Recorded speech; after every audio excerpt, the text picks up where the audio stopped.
आज आम बड़ माधवपुर छत्रपुर ब्लॉक रो बड़ माधवपुर पंचायत रो बरंग गाँव भगवान पेंठेई बनमाली पेंठेई घर को आसते आपण जानते जे बनमाली पेंठेई तांकर संपूर्ण चाषर क्षय हवा कारण क्षति हवा कारण से दुखद भाव में आत्महत्या करिसेंती। तांकर परिवार वर्ग को भेटिलु, तांको पत्नी को भेटिलु, तांकर 3 झियो 4 झियों को भेटिलु, तांकर बोहू को भेटिलु।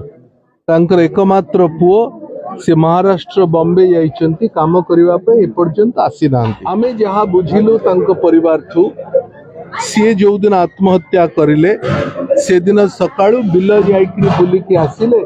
बिलर क्षय क्षति देखिला परे आउ तांको पाखरे कोनोसी चारा नथिला। सी भाबिले एबे निजर जीवन को बलि देबाक पड़िबो। आमर कहिबार कथा जो कथा में 2 दिन पूर्वरु कहिथिलु जे जदि आज जो क्षय क्षति घटुची एथिपाई सरकार संपूर्ण भाव में दायी।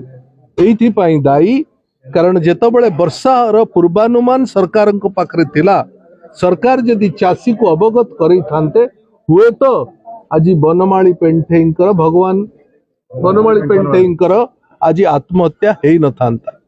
भगवान न करंतु एभली घटना आउ ओडिसा रे न हो। गत 2 दिन भितर 3टी चाषी आत्महत्या करि सारलेनी। द्वितीय जे जदि ए जो चाषर क्षय क्षति हेइछि सरकार को पाखरे पर्यंत कौनसी ठोस व्यवस्था नहीं जे केते क्षय क्षति हेइछि जानिबा। जदि जानते ताहले तुरंत क्षतिपूर्ण चाषी को न देले एमाने सब भाग चाषी। आज बनमाली पेंठेई भाग चाषी 2.5 लाख टंका माइक्रो फाइनेंस रु अर्थ नहीं थिले, 50,000 टंका हाथ उधारी नहीं थिले, 3 लाख टंकार ऋण भार संभाली न पारे आज आत्महत्या कले। सरकार तुरंत सहायता करंतु, संपूर्ण चाषी ऋण को छाड़ करंतु। से लैंप रु हो, से माइक्रो फाइनेंस रु हो, से महिला ग्रुप तार हो, जहा जहाटू चाषी क्षति हेइछि एवं जहा जहाटू से चाषी ऋण नहीं चंती सरकार दायित्व नियंतु से ऋण को पैठ करबा पई।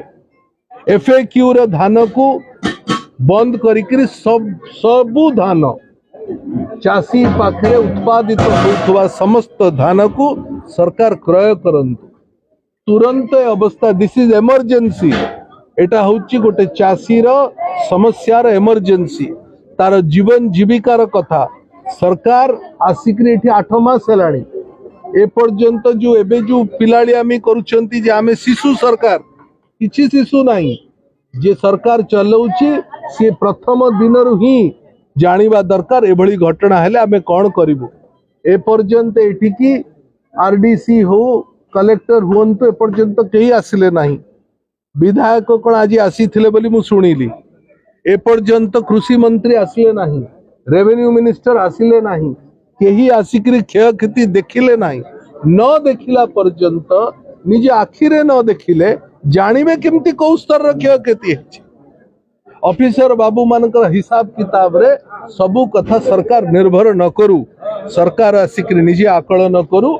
एवं आमे मध्य जहा जहा आज देखिलु आमे आम राज्य सभापति पाखक से रिपोर्टा दबु एवं राज्य सभापति निश्चित भाव में सरकार को गंजाम जिल्लार विशेष करी जो भली भाव में व्यापक क्षय क्षति हेछि से निमंते सरकार को अवगत करेबे एवं सुदूर प्रसारी तांको प्रति चाषी माननको प्रति जो सहायता दबार कथा सरकार ताकू दबार व्यवस्था बिजु जनता दल तरफ आमे करे।